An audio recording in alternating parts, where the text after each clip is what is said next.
मेरा नाम पूर्वी है। मुझे जो शादी का जोड़ा पहनाया गया था वो बहुत ही भारी था। बहुत सारे जेवर पहनाए गए थे, बहुत सारा मेकअप किया गया था। पूरे गांव के लोग मेरे बारे में तारीफ कर रहे थे कि मैं बहुत सुंदर लग रही हूँ।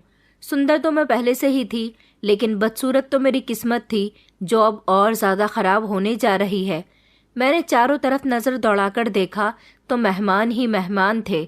गांव के लोग कह रहे थे कि बड़ी भाग्यशाली है, गांव के सरपंच के बेटे की पत्नी बनने जा रही है, गांव की सबसे बड़ी हवेली की दुल्हन बनने जा रही है। लोगों को लगता था कि मैं इस शादी से खुश हूँ, लेकिन मैं इस शादी से बिल्कुल भी खुश नहीं थी। मेरे माता पिता ये शादी ज़बरदस्ती करवा रहे थे। मुझे डर लग रहा था। मैं मन ही मन अपने भाग्य की प्रार्थना कर रही थी कि पता नहीं शादी के बाद मुझ पर कौन सी मुसीबत टूटेगी। मुझे तैयार कर दिया गया था। माँ कमरे में आई तो मैंने उनसे फिर से कहा कि माँ, मेरे साथ ऐसा मत करो। माँ ने मेरे सर पर हाथ रखा और कहने लगी कि बेटी, तू पागल हो गई है, तुझे डर क्यों लग रहा है? अरे सरपंच जी के बेटे के साथ तेरी शादी होने जा रही है, तुझे तो खुश होना चाहिए। गांव के लोग तो तरसते हैं ऐसे अच्छे और अमीर घर के रिश्तों के लिए। मैंने कहा माँ, मैं आपको सब कुछ बता चुकी हूँ कि मेरे साथ उसने क्या किया।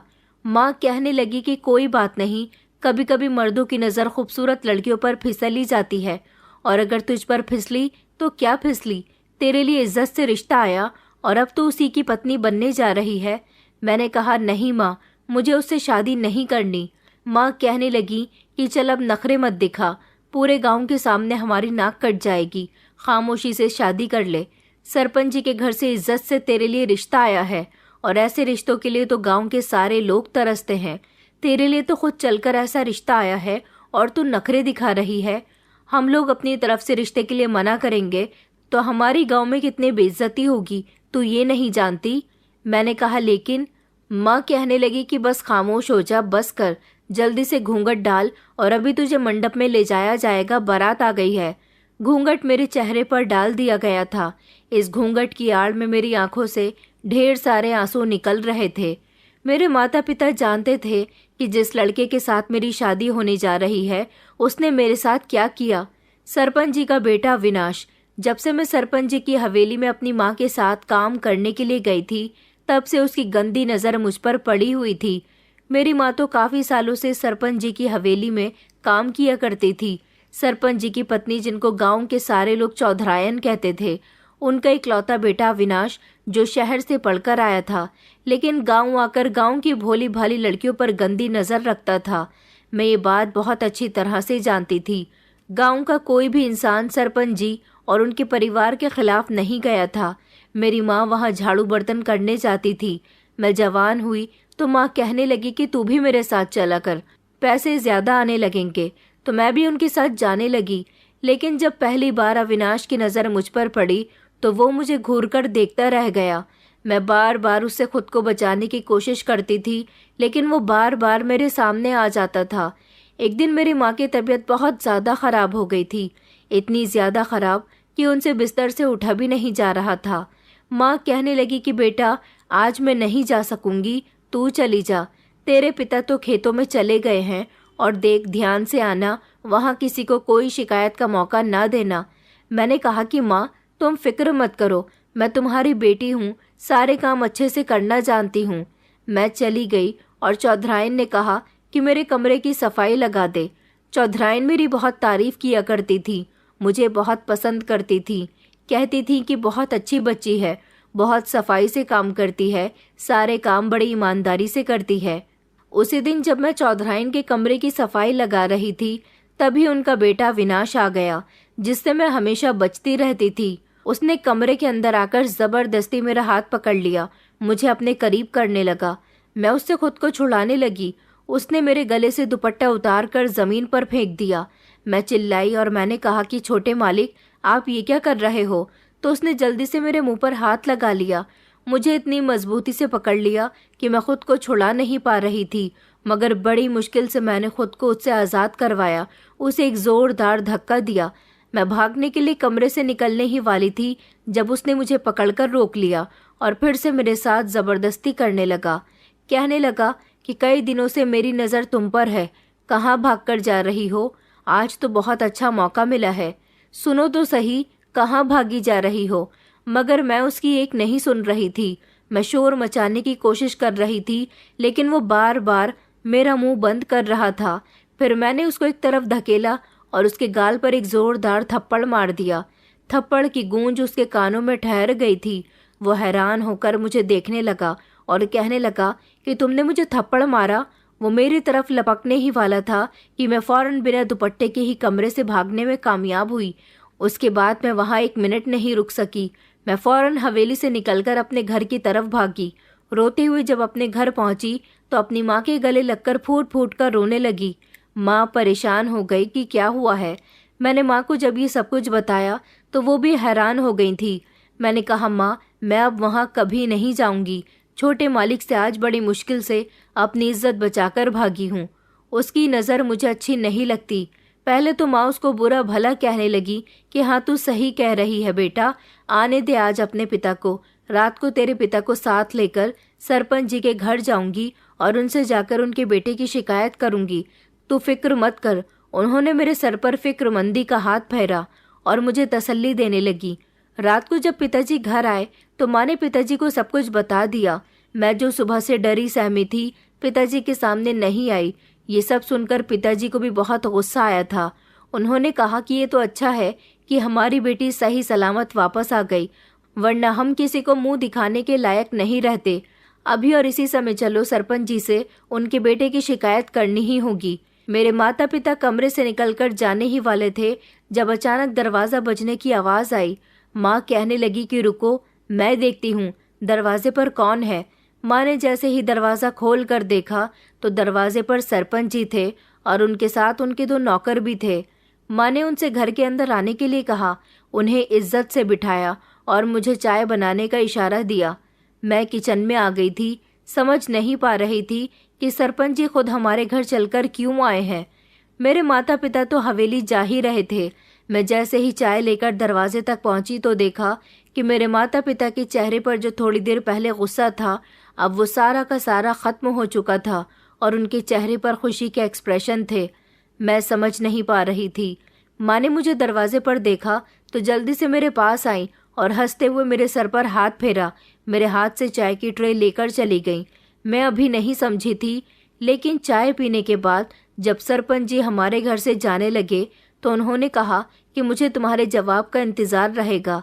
मेरे पिताजी ने उनके आगे हाथ जोड़े और कहा, अरे नहीं नहीं सरपंच जी, आप ये कैसी बातें कर रहे हैं?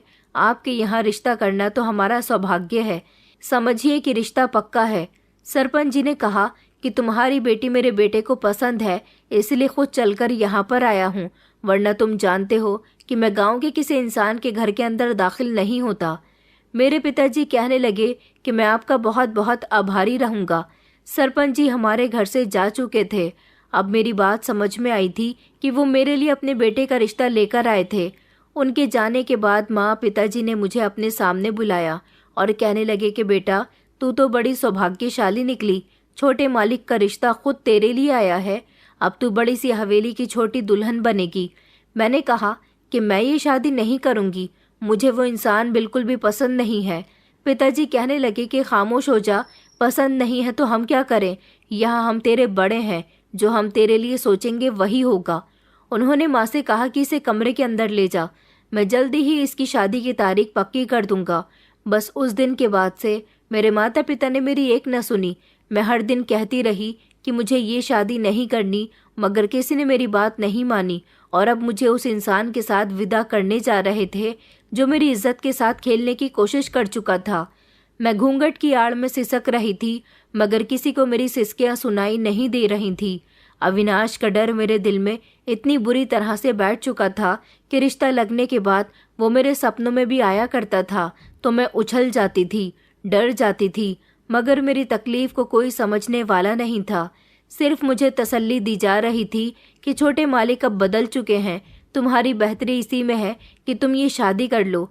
अब जो मेरे साथ होने जा रहा था उसका बोझ मेरे कंधों पर था और मैं जानती थी कि आगे रास्ता आसान नहीं है। शादी की सारी रस्में शुरू हो चुकी थी। मुझे मंडप में ले जाया गया था। पिताजी कभी कोई हिसाब किताब करते, कभी किसी से बातें करते। माँ मेहमानों से बार बार पूछ रही थी कि खाना खा लिया या नहीं, लेकिन मैं चुपचाप बैठी उन सबको देखती रही। मेरी खामोशी को किसी ने समझा ही नहीं। सबने बस ये जाना कि बेटी शर्माई हुई है, जैसे हर दुल्हन शर्माती है।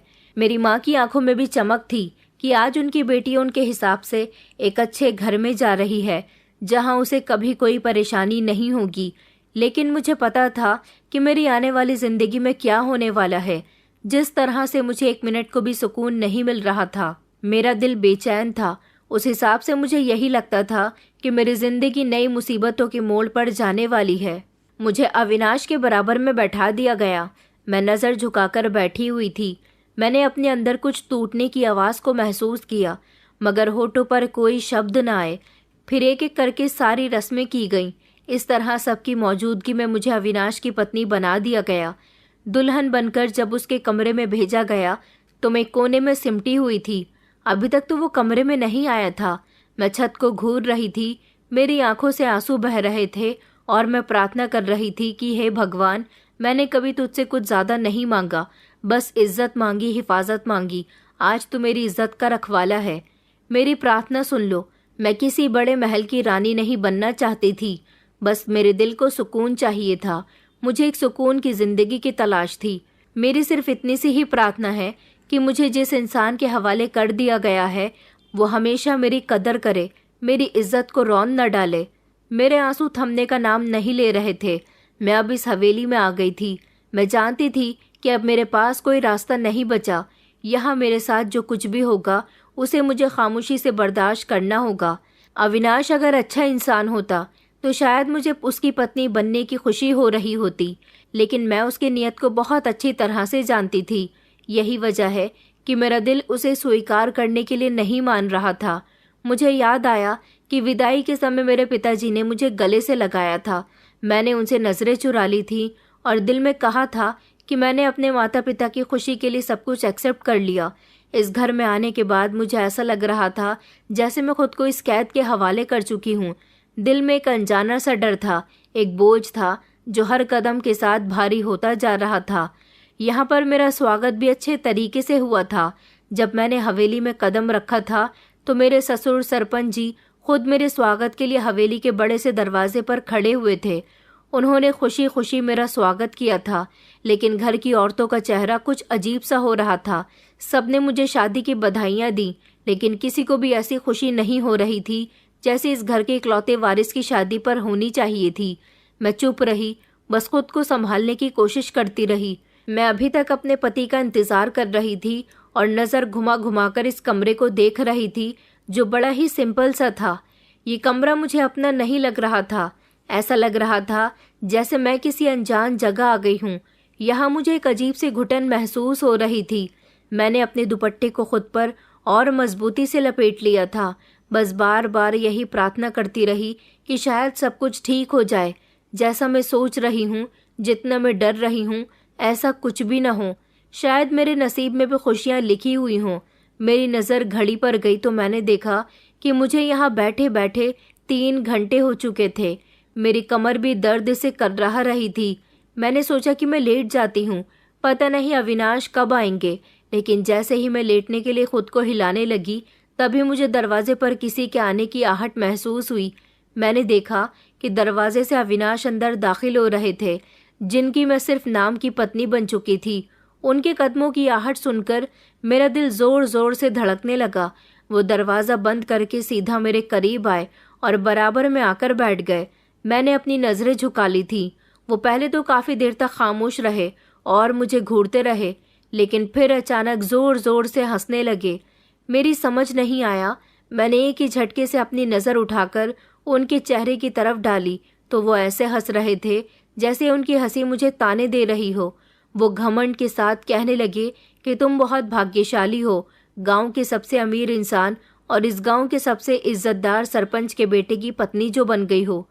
उनके शब्दों में भरपूर घमंड भरा हुआ था। इज्जत या मोहब्बत तो जैसे मुझे कहीं नज़र ही नहीं आ रही थी। मैंने अपने दुपट्टे को अपनी मुट्ठी में भींच लिया। यह मेरे लिए खामोश रहना ही बेहतर था। उसने फिर से एक ज़ोरदार हंसी हंसी और मेरे करीब आकर कहने लगे कि क्या हुआ, मुझसे डर लग रहा है, नज़र उठाओ, मेरी तरफ देखो। बहुत घमंड है ना तुम्हारे अंदर। तभी उन्होंने मेरे बाल अपनी मुट्ठी में जकड़ लिए, जिस पर मुझे तकलीफ हुई और मेरी चीख निकलने ही वाली थी, मगर मैंने खुद को खामोश किया। उन्होंने मेरे बालों को और मजबूती से पकड़ा और कहने लगे, अब दिखाओ ताकत मुझे। थप्पड़ मारकर भागी थी ना। गांव के सरपंच के बेटे को, जिसको कभी किसी ने हाथ तक नहीं लगाया, उसे एक 2 टके की लड़की थप्पड़ मारकर भाग गई। इसकी सज़ा तो तुम्हें अब सारी जिंदगी झेलनी होगी। मैंने तुम्हें सारी जिंदगी सज़ा देने के लिए ही तुमसे शादी की है, वरना तुम क्या समझती हो कि मैं तुम्हें पसंद करने लगा था, तुम पर मरने लगा था। तुम जैसी लड़कियां तो इस्तेमाल करके फेंक देता हूँ। अब तुम यहाँ मेरे कदमों की धूल बनकर रहोगी। तुम्हें क्या लगता था कि तुम यहाँ मोहब्बत के सपने देखने के लिए आई हो? यहाँ तुम्हें मेरा हर हुक्म मानना होगा, मेरे इशारों पर चलना होगा। अब तुम मेरे लिए सिर्फ एक चीज़ हो, सिर्फ एक चीज़। उन्होंने मुझे जोर से ज़मीन पर पटक दिया। मेरी चीख निकल गई। उनके शब्द सुनकर तो मेरी आत्मा कांप उठी थी। मैंने हिम्मत करके कहा कि मैंने कभी सपने नहीं देखे, मुझे सिर्फ इज्जत चाहिए। उसने जोर से हंसते हुए कहा, इज्जत? यहाँ इज्जत की कोई कीमत नहीं है। बस जैसा मैं कहूँ तुम्हें वैसा ही करना होगा, वरना सोच लेना कि तुम्हारी जिंदगी को नर्क बना दूंगा। और वैसे भी तुमसे अपने थप्पड़ का बदला लेने के लिए ही तो मैंने शादी की है। सारी जिंदगी तुम्हें उस थप्पड़ की सज़ा भुगतनी होगी। उस रात कमरे के माहौल में सर्दी बढ़ गई थी, न कोई नरमी, न कोई अपनापन। मैंने ऊपर वाले से मन ही मन प्रार्थना की कि मुझे हिम्मत दे, सब्र दे। रात तो जैसे तैसे गुजर गई थी। उसने अपना हक भी मुझसे ज़बरदस्ती ले लिया था। अगले दिन मेरी ज़िंदगी नए तरीके से शुरू हुई थी, लेकिन ये ज़िंदगी किसी कैद और सज़ा से कम नहीं थी। मेरी सास ने मुझे सवेरे ही जगा दिया था। कामों की लिस्ट मेरे सामने रख दी गई।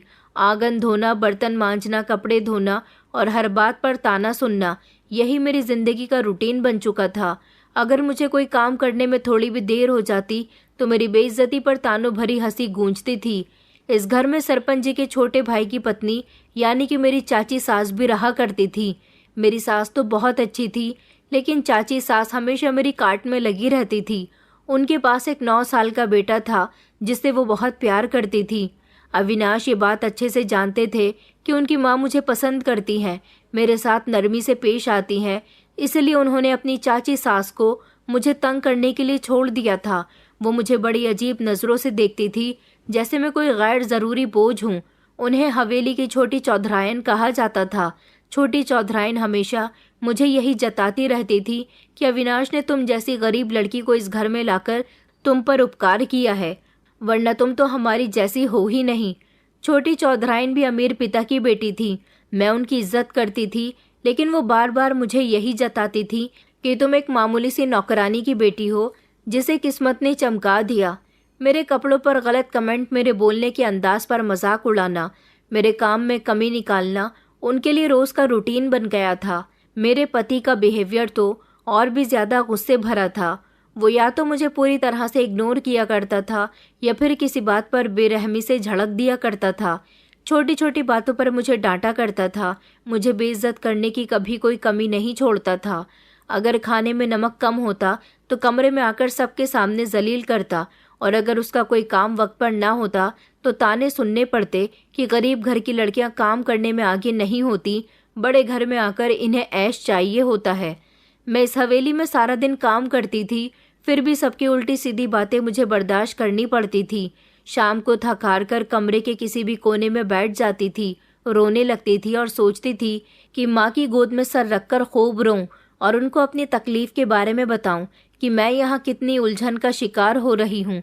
लेकिन अब वो दुनिया मुझसे बहुत दूर हो चुकी थी। मैं रातों को छत को घूरती रहती थी तो मेरे दिल में बहुत सारे सवाल उठते थे कि हे भगवान, ये वो जिंदगी थी जिसके लिए मैंने खुद को कुर्बान किया।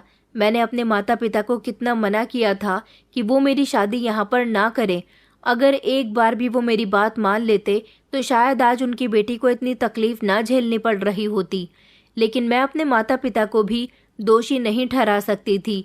उन्होंने तो मेरे अच्छे भाग्य के लिए मेरी सारी जिंदगी अच्छी गुजरे इसलिए मेरी यहाँ पर शादी की थी। मुझे तो ऐसा लगता था कि मेरी किस्मत में कोई खुशी लिखी ही नहीं है। लेकिन हर सवाल के बाद मैं अपनी आंखें बंद कर लिया करती, दिल में प्रार्थना करती और खुद को सब्र से रखने के लिए कंट्रोल करती थी। मैं जानती थी कि घर वापस जाना मेरे बस में नहीं था। अब मेरा हर दिन इस घर में बोझ की तरह गुजर रहा था और हर मिनट एक आजमाइश की तरह गुजरा था। ससुराल की इन दीवारों के बीच मैंने अपनी खुशियों का गला घोट दिया था। यह हवेली बहुत बड़ी थी। यहाँ न सर्दी का पता चलता था और ना ही गर्मी का, लेकिन मेरे लिए ये सब कुछ कोई मतलब नहीं रखता था। यहाँ मेरे लिए एक मिनट का सुकून नहीं था। भले ही मेरे माता पिता का घर छोटा था, वहाँ सर्दी गर्मी बहुत लगती थी, मगर वहाँ सुकून था, माता पिता का प्यार था और दिल में हमेशा खुशी रहती थी। यहाँ आकर तो मैं खुशियों को जैसे तरसी गई थी। अब मैं सिर्फ जिंदा थी, लेकिन जिंदगी कहीं पीछे रह गई थी। मेरे पति की बदतमीजियाँ मेरे लिए अब मामूली सी बन गई थी। दिन भर मैं उनके सामने एक बेजान लाश बनकर रहती थी और वो मेरी मौजूदगी को ऐसे नज़रअंदाज करता जैसे मैं कमरे की कोई दीवार हूँ। जब कभी किसी काम को अपनी मर्जी के मुताबिक करती या उनकी बात में शामिल होने की कोशिश करती तो वो मुझे चुभती हुई नज़रों से देखा करते थे, तानों के तीर चलाते और फिर खामोशी से अपनी दुनिया में बिजी हो जाते। शुरू के दिनों में मैं उनका हर जुल्म सहती रही और अपनी चाची सास का भी, लेकिन मेरे दिल में हर दिन यही उम्मीद जागती थी कि एक न एक दिन मैं अपने पति का दिल जीत लूँगी, शायद फिर सब कुछ ठीक हो जाएगा, मेरे पति के बिहेवियर में भी कुछ नरमी आ जाएगी। लेकिन हर गुजरता दिन मुझे ये सिखाता रहा कि उम्मीद करना बेकार है। मुझे एक ऐसे इंसान के साथ जोड़ दिया गया था जिसके दिल में मेरे लिए कोई जगह नहीं थी। लेकिन मैंने फैसला कर लिया था कि अब चाहे जो हो जाए, मैं किसी के सामने टूटकर बिखरूंगी नहीं। मैंने छोटे छोटे कदमों से इस घर में अपनी अहमियत रखनी शुरू की। पहले तो वो जब बात बात पर मुझे ताने देने के अंदाज में बात करते, मैं खामोशी से उनकी बात मान लिया करती थी, उनका बताया हुआ काम कर लिया करती थी, लेकिन चेहरे पर डर या लाचारी के एक्सप्रेशन नहीं आने देती थी। मैंने अपने अंदर से डर को मारना शुरू किया। काम करती थी, लेकिन ईमानदारी और मेहनत के साथ, खुददारी के साथ। जब वो ताना दिया करते कि तुम गरीब की बेटी हो, तो मैं खामोश रहती, अपने काम में और ज़्यादा सफाई और मेहनत दिखाती। जैसे मैं बता रही हूँ कि गरीबी इज्जत को नहीं मिटाती। कभी कभी जब वो मुझे नज़रअंदाज करके घर से बाहर निकल जाते तो मैं भगवान से प्रार्थना करने के लिए बैठ जाती थी। अपने दिल को सुकून देने के लिए ऊपर वाले के आगे हाथ जोड़कर अपनी सारी परेशानियां उसके सामने रख दिया करती थी। मेरी खामोशी और छोटी छोटी रिक्वेस्ट का मतलब सिर्फ इतना था कि मैं खुद को अपनी नज़रों से गिरने न दूं। इस हवेली के अंदर और भी कई राज थे जो धीरे धीरे मेरे सामने खुलने लगे। छोटी चौधराइन और नौकरानियां आपस में खुसुर पुसुर करती थीं। मैं उनकी बातों को नोटिस करती रहती थी, लेकिन अनजान बनने की कोशिश करती थी। मेरे कान हमेशा सावधान रहते थे। एक दिन किचन में काम करते हुए मैंने छोटी चौधराइन को एक नौकरानी से कहते हुए सुना कि अविनाश तो वैसे भी सरपंच जी की कमजोरी है। सारी जिंदगी उसके पिता ने अपने बेटे की गलत गलत हरकतों को छुपाया है, तभी तो आज गांव के इतने इज्जतदार सरपंच कहलाए जाते हैं। एक न एक दिन अपने लाडले बेटे के प्यार का भुगतान तो उन्हें जरूर भुगतना पड़ेगा। ये बात सुनकर तो जैसे मेरे कान और ज्यादा सावधान हो गए। मेरे हाथ में पतीला था, वो गिरते गिरते बच गया। पहली बार किसी ने जबान खोली थी। मेरे दिल में कई सारे सवाल उठने लगे कि आखिर क्या बात है, क्यों सरपंच जी अपने बेटे के आगे इतने मजबूर हैं। फिर इत्तेफाक से मैंने एक दिन इस हवेली के पुराने नौकर जग्गू भैया को अपने ससुर जी के साथ बैठे हुए देखा। वो सरपंच जी से कह रहे थे कि छोटे मालिक ने जवानी में शहर में खूब नाम कमाया, लेकिन बदनामी का कितने स्कैंडल्स, कितनी परेशानियां, कितने हादसे। वो आज शहर की जेल में चक्की पीस रहे होते। उनके पिता ने हर बार कानून को पैसे खिलाकर अपने बेटे की हर गलती को दबा दिया। इतनी सारी बातें तो गांव तक भी ना फैल सकी। गांव के लोगों को भी कभी कुछ पता ही नहीं चला। उस दिन मेरी आंखों के सामने एक और पर्दा हट गया। वो जो आज मुझे अपनी दौलत और रुतबे का ताना दिया करता था, वो खुद क्या था, खुद अपने कैरेक्टर की कमजोरी का बोझ उठाकर जी रहा था। सरपंच जी एक अच्छे और ईमानदार इंसान थे। अपनी इज्जत को बचाने के लिए बार बार अपने बेटे की हरकतें छुपाते रहते, लेकिन वो बिगड़ा हुआ बेटा कभी संभल ही नहीं सका। मेरे दिल में हल्की सी एक लहर उठी। मैंने पहली बार सोचा कि इस दुनिया में सिर्फ मैं ही मजबूर नहीं हूँ, ये लोग भी अपने पाप और कमजोरी के कैदी हैं। अब मैंने और भी संभल कर कदम उठाने शुरू कर दिए थे।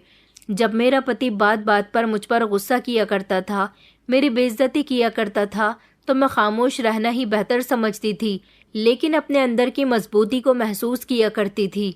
हर गुजरते हुए दिन और हर मिलते हुए जख्म के साथ मेरी बर्दाश्त बढ़ती चली जा रही थी।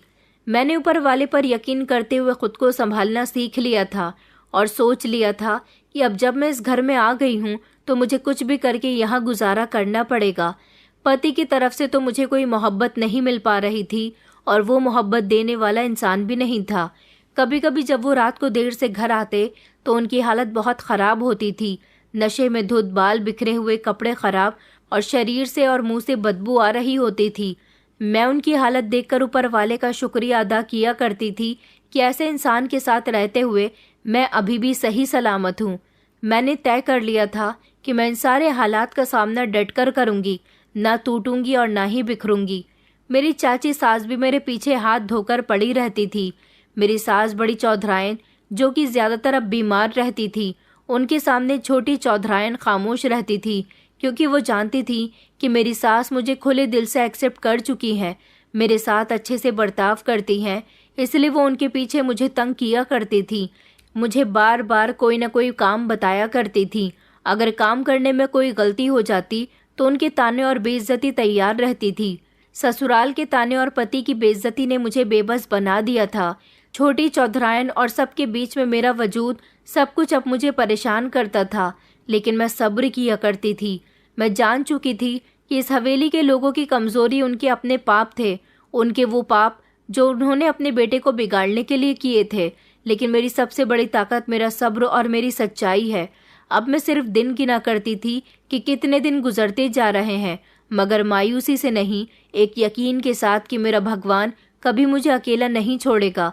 मेरी हर छोटी छोटी रिक्वेस्ट, मेरे सब्र का चिराग एक दिन उन अंधेरे रास्तों में रोशनी ज़रूर पैदा करेगा जहाँ पर मैं अकेली और परेशान खड़ी हुई हूँ। मैंने अब खुद को लाचार महसूस करना ही छोड़ दिया था। दिल में एक अजीब सी सख्ती और सब्र जो पैदा हो गया था, जैसे गुजरी हुई हर तकलीफ ने मेरे अंदर एक नई ताकत पैदा कर दी हो। मैं अब छोटी छोटी बातों पर रोती भी नहीं थी, न अपने साथ कुछ गलत होने पर दिल को बुरा लगता था। अब मैंने सब कुछ बर्दाश्त करना सीख लिया था और सबके चेहरे पढ़ना भी। हर चेहरे के पीछे छुपी नीयत और उसकी हकीकत में अच्छी तरह से जानती थी। चाची सास की नज़रें और उनके दिए गए ताने, पति की कड़वी बातें और उनकी दी गई बेइज्जती, सबको मैं खामोशी से सुनकर अपने दिल से उतार दिया करती थी और फिर ऊपर वाले के आगे हाथ जोड़कर सबकी शिकायतें किया करती थी। मैं जानती थी कि मेरे साथ भी एक न एक दिन इंसाफ ज़रूर होगा। मेरे सब्र का, मेरी बर्दाश्त का सिला मुझे एक न एक दिन ज़रूर मिलेगा। मैं ज़्यादातर घर के कामों में लगी रहती थी, बात कम करती थी और हर काम खामोशी से पूरा किया करती। ताने, बातें और सब कुछ सुने बिना सिर्फ अपने काम पर ध्यान देना ही मेरा मकसद बन गया था। मेरा पति अब मेरे अंदर ये बदलाव नोटिस कर रहा था, इसलिए अब ज़्यादातर मैंने उसको भी खामोश देखा था। कभी कभार जब काम करते करते मैं थककर दीवार से टेक लगा लिया करती थी तो अविनाश मुझे दूर से देखा करता था। कुछ देर के लिए उसकी नज़र मेरे चेहरे पर ठहर जाती थी। जैसे ही मैं उनसे नज़रें मिलाती, फौरन वो इर्द गिर्द देखने लगते थे, जैसे मेरे चेहरे को देख ही नहीं रहे थे। फिर जब मैं सबके लिए खाना लगाकर चुपचाप एक कोने में बैठ जाती तो वो एक पल को रुककर मेरी तरफ देखता था और फिर नज़र फेर लिया करता था। एक शाम जब मैं किचन में काम कर रही थी तो अविनाश दरवाजे पर आकर रुक गए। मैंने जैसे ही पलटकर देखा तो वो एक लम्हे के लिए झुक गए, अपना ध्यान इधर उधर बांटने लगे। मेरी नज़र उनकी नज़र से टकरा गई थी। उनकी आंखों में मैंने पहली बार सख्ती, गुस्से और घमंड की जगह कोई नरम सी उलझन देखी थी। ऐसा लग रहा था जैसे वो कुछ कहना चाह रहे हैं, मगर शब्द जैसे उनके मुंह से नहीं निकल रहे थे। वो कुछ कदम आगे मेरी तरफ बढ़कर आए, लेकिन फिर रुक गए। उनकी खामोशी में भी एक अजीब सी हकीकत छुपी हुई थी, जैसे उन्होंने बिना हाथ छुए भी कुछ छू लिया हो। फिर मैं अपने काम में बिजी हो गई। मुझे नहीं पता था वो मेरे पीछे खड़े होकर क्या करते रहे, मगर जब वो मेरे नज़दीक आए तो मुझे एक धीमी आवाज़ आई। उन्होंने धीमे शब्दों में कहा कि तुम्हें खुद को थकाने की ज़रूरत नहीं है, इस घर में नौकर और भी हैं। ये पहली बार था जब उन्होंने मेरे साथ हमदर्दी जताई थी और कोई फिक्र की बात कही थी। मेरा दिल ज़ोर ज़ोर से धड़कने लगा, मगर मैं अपना सर झुकाकर अपने काम में बिजी रही। उनके सामने ऐसे रिएक्ट नहीं किया जैसे मुझे उनकी बात समझ आ गई है। मैं उनको लगातार इग्नोर करती रही। वो काफ़ी देर तक खड़े रहे। मैं चाहती थी कि वो यहाँ से चले जाएं, फिर मजबूरन मुझे बोलना पड़ गया और मैंने कहा कि ये सारे काम करना मेरा फ़र्ज़ है। मेरे शब्द जैसे उनके दिल पर उतर गए थे। मेरे शब्द सुनने के कुछ समय के बाद ही वो वहाँ से बिना कुछ कहे ही चले गए। लेकिन उस दिन पहली बार मेरा दिल परेशान नहीं हुआ था। ऐसा लग रहा था जैसे किसी अंधेरे कमरे में किसी ने छोटी सी खिड़की खोल दी हो, जिसमें बाहर की रोशनी ने प्रवेश किया हो। मैंने कभी उनकी झिझक पर सवाल नहीं किया था, न ही कभी उनको एहसास दिलाने की कोशिश की कि मैं उनके अंदर के आने वाले बदलाव को देख रही हूँ। मैंने उनकी ईगो से लड़ने के बजाय खामोशी से अपनी जगह महफूज कर ली थी। अब मैं खुद एक ऐलान थी, एक ऐसा ऐलान जो शब्दों के बिना भी सुनाई देता था। मुझे अब हर समय अपने भगवान की मदद का एहसास लगा रहता था। जब रात को डर लगने लगता तो मैं रात के किसी कोने में खामोशी से हाथ जोड़कर प्रार्थना किया करती थी। मेरा भगवान मेरा सबसे बड़ा सहारा था। दुनिया ने भले ही मेरा साथ छोड़ दिया था, लेकिन मेरा ऊपरवाला मेरा रखवाला था। चाची, सास और घर के बाकी सारे मेंबर्स ने भी अब मुझे पहले जैसा कमज़ोर नहीं समझा। वो लोग शायद अब महसूस करने लगे थे कि मैं अब वो डरी सहमी लड़की नहीं रही थी जिसे आसानी से दबाया जा सकता था। न मैं किसी के सामने अपनी कमज़ोरी जाहिर करती थी। अब मैं उनकी साजिश का जवाब साजिश से नहीं देती थी, बल्कि अपनी रिएक्शन से उन्हें खामोश कर दिया करती थी। मेरा पति अब जब गुस्से में कभी कुछ कह दिया करता तो मैं खामोश रहती, लेकिन मेरी खामोशी अब किसी डर की नहीं थी, बल्कि मेरी खामोशी में एक ताकत छुपी हुई थी। एक भरोसा था, एक सवाल था, एक आईना था जिसमें वो खुद को देखते और शर्मिंदा हो जाया करते थे। लेकिन फिर उनका ईगो उनको झटक कर वापस उनको उनके असली रूप में ले आई थी। मुझे अब किसी बात की जल्दी नहीं थी, क्योंकि मैं जानती थी कि दिन बदलने में समय ज़रूर लगता है और कुछ दिन शायद कभी नहीं बदलते। लेकिन ये मेरी जंग नहीं थी कि मैं उनको बदलने के लिए खुद को मिटा दूं। मेरी जंग ये थी कि मैं अपने आप को टूटने न दूं, अपनी इज्जत और अपने वजूद को सलामत रखूं। दिन इसी तरह से गुजरते गए। हर दिन मेरे अंदर थोड़ा सा और सब्र, थोड़ा सा और हौसला पैदा करता गया। मैं अपने छोटे छोटे दुखों को दिल के किसी कोने में छुपाकर मुस्कुराती रहती थी, लेकिन ना कभी किसी से शिकायत की और ना किसी से उम्मीद रखी। मेरी उम्मीद सिर्फ अपने ऊपर वाले से थी और मेरा यकीन भी अब पहले से ज़्यादा मजबूत हो गया था। सच यह है कि हाँ, मैं टूटकर भी नहीं टूटी थी और यही मेरी सबसे बड़ी जीत थी। हवेली की दीवारों के अंदर खामोश साजिशों का जाल बुना जा रहा था। छोटी चौधरायन और उनके साथ की कुछ दूसरी औरतें जो हमेशा अपनी तेज जुबान पर गर्व किया करती थी, मेरे लिए कोई नई साजिश रचने में बिजी थी। उनकी नज़रें हमेशा मेरे कामों में कोई ना कोई कमी ढूंढती रहती थी। अगर मैंने खाने में थोड़ा सा तेल ज़्यादा कर दिया तो वो सबके सामने मेरी मजाक बनाया करती थी, और अगर कपड़े इस्त्री करने में थोड़ी सी सिलवट रह जाती तो वो बात को बढ़ा चढ़ाकर मेरे ससुर जी तक पहुंचा दिया करती थी। छोटी चौधरायन खास मकसद और उनकी ज़िंदगी का सबसे महत्वपूर्ण काम यही था कि मुझे सबकी नज़रों में नीचा दिखाया जाए। वो हमेशा इसी कोशिश में लगी रहती थी और चाहती थी कि मैं अपनी इज्जत खो बैठूं, मुझे इस घर से निकाल दिया जाए, या फिर अपने आप को इतना लाचार और बेबस महसूस करूं कि उनके आगे चुप हो जाऊं, उनकी नौकरानी बनकर रहूं। मगर मैंने अपने दिल में ये फैसला कर लिया था कि मेरी खामोशी मेरी ढाल बनेगी और मेरा सब्र मेरी तलवार। जब वो मेरे काम में कमियां निकाला करती थी तो मैं उनसे शिकायत करने के बजाय और ज़्यादा काम में दिल लगाया करती थी। उनके दिए गए तानों का जवाब मैं नरमी से देती थी या फिर ज़्यादातर खामोश हो जाती थी। अगर मुझसे कोई काम ख़राब हो भी जाता तो मैं उनसे माफ़ी मांग लिया करती थी, लेकिन बिना खुद को उनके सामने कम महसूस करते हुए। एक दिन छोटी चौधरायन ने मुझ पर इतना ज़्यादा काम डाल दिया कि मैं रात तक भी फ्री नहीं हो सकी। थकन से मेरा शरीर चूर चूर हो रहा था, लेकिन मैंने अपनी ज़ुबान से एक बार भी उफ नहीं की। अगली सुबह उन्होंने ये सफाई देने की कोशिश की कि तुम कोई भी काम ठीक से नहीं करती और इस घर में अपने फ़र्ज़ भूल रही हो। सरपंच जी के सामने मेरी बात खुल गई, मगर मैंने खामोशी और सुकून से सब कुछ सुना और अपनी सफाई में सिर्फ सच कहा। मेरा अंदाज कुछ ऐसा था कि खुद मेरे ससुर जी भी कुछ न कह सके। धीरे धीरे मेरी चाची सास की साजिश उन पर ही पलटने लगी थी। हवेली के पुराने नौकर और नौकरानियां जो सब कुछ देखते रहते थे, अब दिल ही दिल में मेरा साथ देने लगे। मैंने ईमानदारी और मेहनत से उनके दिल को जीत लिया था। छोटी चौधरायन और दूसरी औरतें जितना मुझे गिराने की कोशिश करती थी, मैं उतने ही घमंड के साथ खड़ी हो जाती थी। मैंने अपने कैरेक्टर और सब्र से उनकी सारी चालों को नाकाम कर दिया था, क्योंकि मैं जान चुकी थी कि यहाँ पर जीतने का रास्ता ज़बान की तेज़ी से नहीं बल्कि बर्दाश्त, सब्र और अक्ल और अपनी इज्जत को सलामत रखना है। कि हर साजिश को मैं खामोशी से कबूल किया करती थी, सर उठाकर जीती थी और जानती थी कि जब ऊपर वाला हमारे साथ होता है तो कोई भी उसका नुकसान नहीं पहुंचा सकता। और मैं जानती थी कि मेरे साथ मेरा भगवान है और यही मेरी सबसे बड़ी ताकत थी। अब कुछ दिनों से मैंने महसूस करना शुरू कर दिया था कि मेरे पति का बिहेवियर काफ़ी बदला बदला सा था। मैं देख रही थी कि उनकी आवाज़ धीमी हो चुकी थी, उनके बोलने का अंदाज नरम हो गया था और जब जब वो घर के अंदर होते थे तो मुझे तरस भरी नज़र से देखते थे।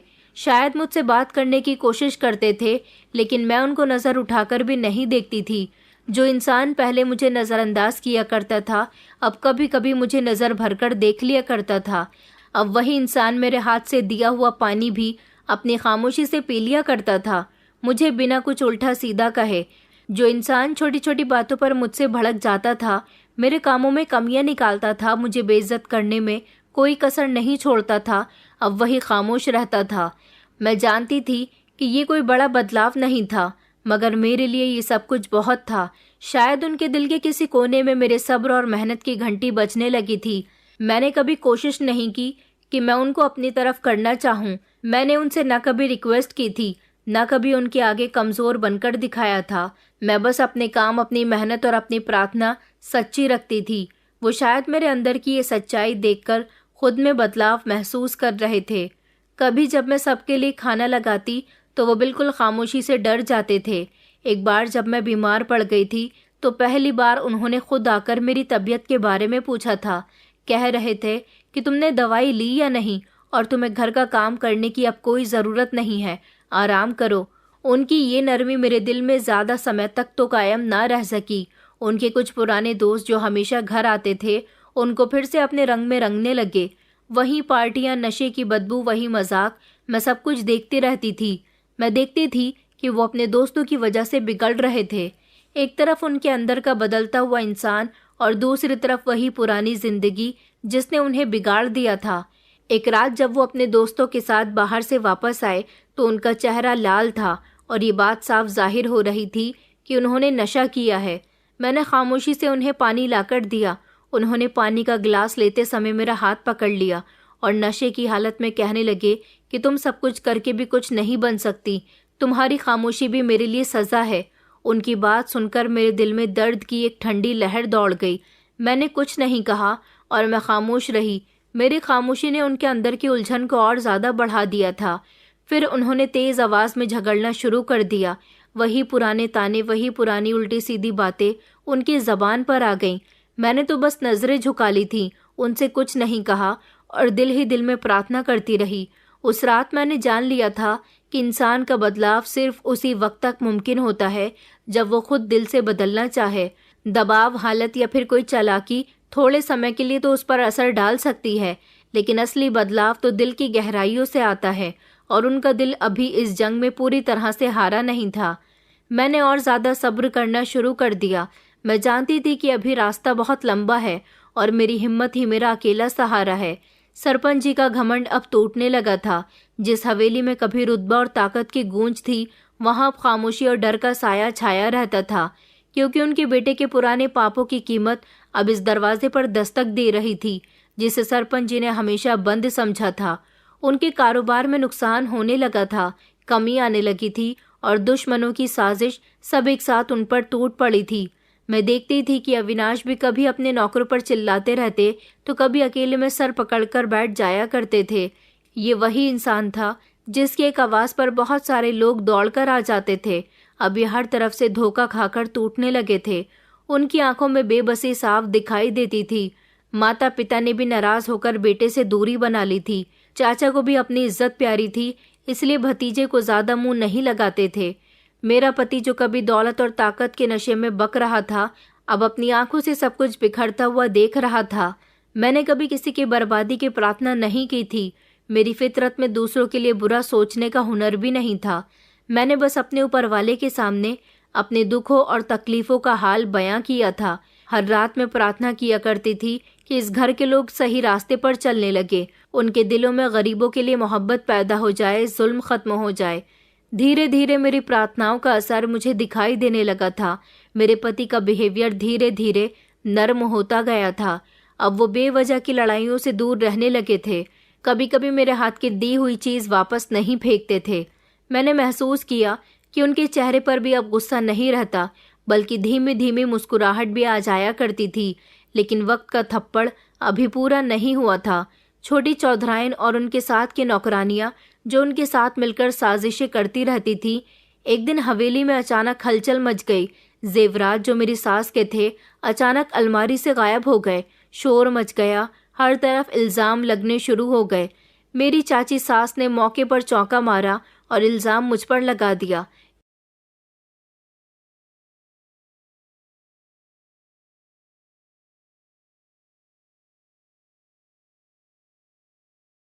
कहने लगी कि यही है जिसने चोरी की है। ससुर जी ने उनको हैरानी की नज़रों से देखा तो उन्होंने मेरे ससुर जी को जवाब दिया कि आप ही बताइए, हम सब के पास जेवर हैं, घर में हम सब लोग खुशी खुशी रहते हैं। एक यही है जो गरीब घर से आई हुई है। हमारे पास तो किसी चीज़ की कोई कमी नहीं है, तो फिर हम भाभी जी के जेवर क्यों चुराएंगे? कोई नौकर भी ऐसी गलती नहीं कर सकता, क्योंकि नौकर तो भाभी जी के कमरे में जा ही नहीं सकता। मेरी सास भी हैरान थी। सब लोग मुझे शक की नज़र से देखने लगे, मगर मैं खामोश रही। मैं अपने लिए कुछ ना बोल सकी, कुछ ना कर सकी, इसलिए मुझे इल्ज़ाम देकर घर से निकाल दिया गया। मुझे अपने मायके पहुंचा दिया गया था। जब उन्होंने मेरी ऐसी हालत देखी तो फूट फूट कर रोने लगे। मैंने उन लोगों से कहा कि अब रोने का कोई फ़ायदा नहीं है। मैंने तो वहाँ बहुत कुछ बर्दाश्त किया। मैंने आप लोगों से कहा भी था कि मुझे ये शादी नहीं करनी, मगर किसी ने मेरी बात नहीं सुनी। मैं अब अपने माता पिता के साथ घर में रहने लगी थी। उधर से ना कोई खबर आई, ना कोई उम्मीद। मैं रातों को जागकर शिकवा करती रहती थी कि आखिर मेरी जिंदगी में इतना बदलाव क्यों और कैसे आया। लेकिन सच छुपता नहीं है। कुछ ही हफ्तों के बाद हवेली में एक नौकर को चोरी करते हुए रंगे हाथों पकड़ा गया। उसी के जरिए सारे राज खुल गए और पहले की चोरी का भी पता चल गया कि ये चोरी छोटी चौधराइन ने करवाई थी, ताकि वो मुझ पर इल्ज़ाम लगाकर सब लोगों के सामने मुझे जलील करके उस घर से निकालने में कामयाब हो सके। सच खुला तो हवेली में कोहराम मच गया। सरपंच जी सब लोगों के सामने शर्मिंदा खड़े थे। मेरे पति, जिसने एक लम्हे को भी मेरा साथ न दिया था, अब मेरे लिए तड़प रहा था। उस दिन वो खुद आया था मेरे पास मुझसे बातें करने के लिए, मुझसे माफ़ी मांगने के लिए कि मुझे माफ़ कर दो। मेरे हाथ कांपने लगे। मेरी माँ कहने लगी कि बेटा, ये तुम्हारा पति है, इसे माफ़ कर दो। ये समय बदला लेने का नहीं है। वैसे भी इन लोगों के साथ जो होना था वो हो चुका था। मेरे पति ने मेरा हाथ पकड़ा और इज्जत के साथ मुझे हवेली पर ले आया था। वहाँ सब लोग मेरा खुशी खुशी इंतज़ार कर रहे थे। सरपंच जी ने मुझे आशीर्वाद देते हुए कहा कि बेटी, अब तुम इस घर की बहू नहीं बल्कि बेटी हो। इस पूरी हवेली में अब मेरा मुकाम बदल चुका था। मेरी इज्जत, मेरा हक मुझे मिलने वाला था। कुछ ही दिनों बाद जब सब कुछ ठीक ठाक लगने लगा तो एक और आजमाइश भी थी। रात का समय था जब अचानक हवेली के पुराने हिस्से में आग लग गई। शायद किसी ने जानबूझकर आग लगाई थी। जब हम सबको ये बात पता चली तो सब दौड़कर हवेली से बाहर आकर खड़े हो गए, क्योंकि हवेली के अंदर रुकना मुश्किल हो रहा था। धुएं की वजह से दम घुट रहा था। अफरा तफरी के माहौल में याद आया कि छोटी चौधराइन का बेटा जो कि बिस्तर पर सो रहा था, वो कमरे में ही रह गया। उसके पास जाने की कोई हिम्मत नहीं कर सका। धुआं इतना था कि सांस लेना भी मुश्किल हो रहा था। मैंने हिम्मत की, एक लम्हे भी नहीं सोचा और अपने मुंह पर रुमाल बांधकर सीधी आग और धुएं में घुस गई। मैं सिर्फ एक प्रार्थना कर रही थी कि बच्चा बच जाए। मैं कमरे में गई और उसे उठाकर गोद में लेकर भागती हुई अपनी पूरी ताकत के साथ बाहर ले आई। मेरे हाथ जल गए थे, सांस फूल रही थी, मगर मैंने हिम्मत नहीं हारी। जब मैं बाहर निकली तो सबके सामने चाची सास ने अपने बेटे को अपनी बाहों में लिया और प्यार करने लगी, लेकिन उनके चेहरे पर शर्मिंदगी थी। वो रो रही थी और मुझसे अपनी गलतियों की माफ़ी मांग रही थी। साथ ही अविनाश ने भी मुझसे अपनी गलतियों की माफ़ी मांगी और कहा कि पूर्वी, मुझे माफ़ कर दो। अगर तुम्हें कुछ हो जाता तो मैं सारी ज़िंदगी पछताता रह जाता। मैं तुम्हें खोना नहीं चाहता हूँ। सच कहूँ तो तुमसे मोहब्बत करने लगा हूँ। तुम्हारी खातिर मैं सारे बुरे काम छोड़ने के लिए तैयार हूँ। अपने पति के मुंह से जब मैंने ये शब्द सुने तो मेरे चेहरे पर मुस्कुराहट आ गई थी। सारे घर वालों ने मुझे खुले दिल के साथ एक्सेप्ट किया और अब किसी के दिल में मेरे लिए नफरत नहीं रही थी। मुझे इस घर की बहू स्वीकार कर लिया गया और अब मैं हवेली में इज्जत के साथ रहती हूँ। मेरा पति भी मुझे बहुत प्यार करता है और पूरे गांव में मेरी बहादुरी रोशन हो गई। दोस्तों, उम्मीद करती हूँ आपको हमारी कहानी पसंद आई होगी। कहानी पसंद आई है तो वीडियो को लाइक करें, चैनल पर नए हैं तो चैनल को सब्सक्राइब करें और हाँ, नोटिफिकेशन बेल को ज़रूर दबाएं ताकि अगली अपडेट सबसे पहले आपको मिले।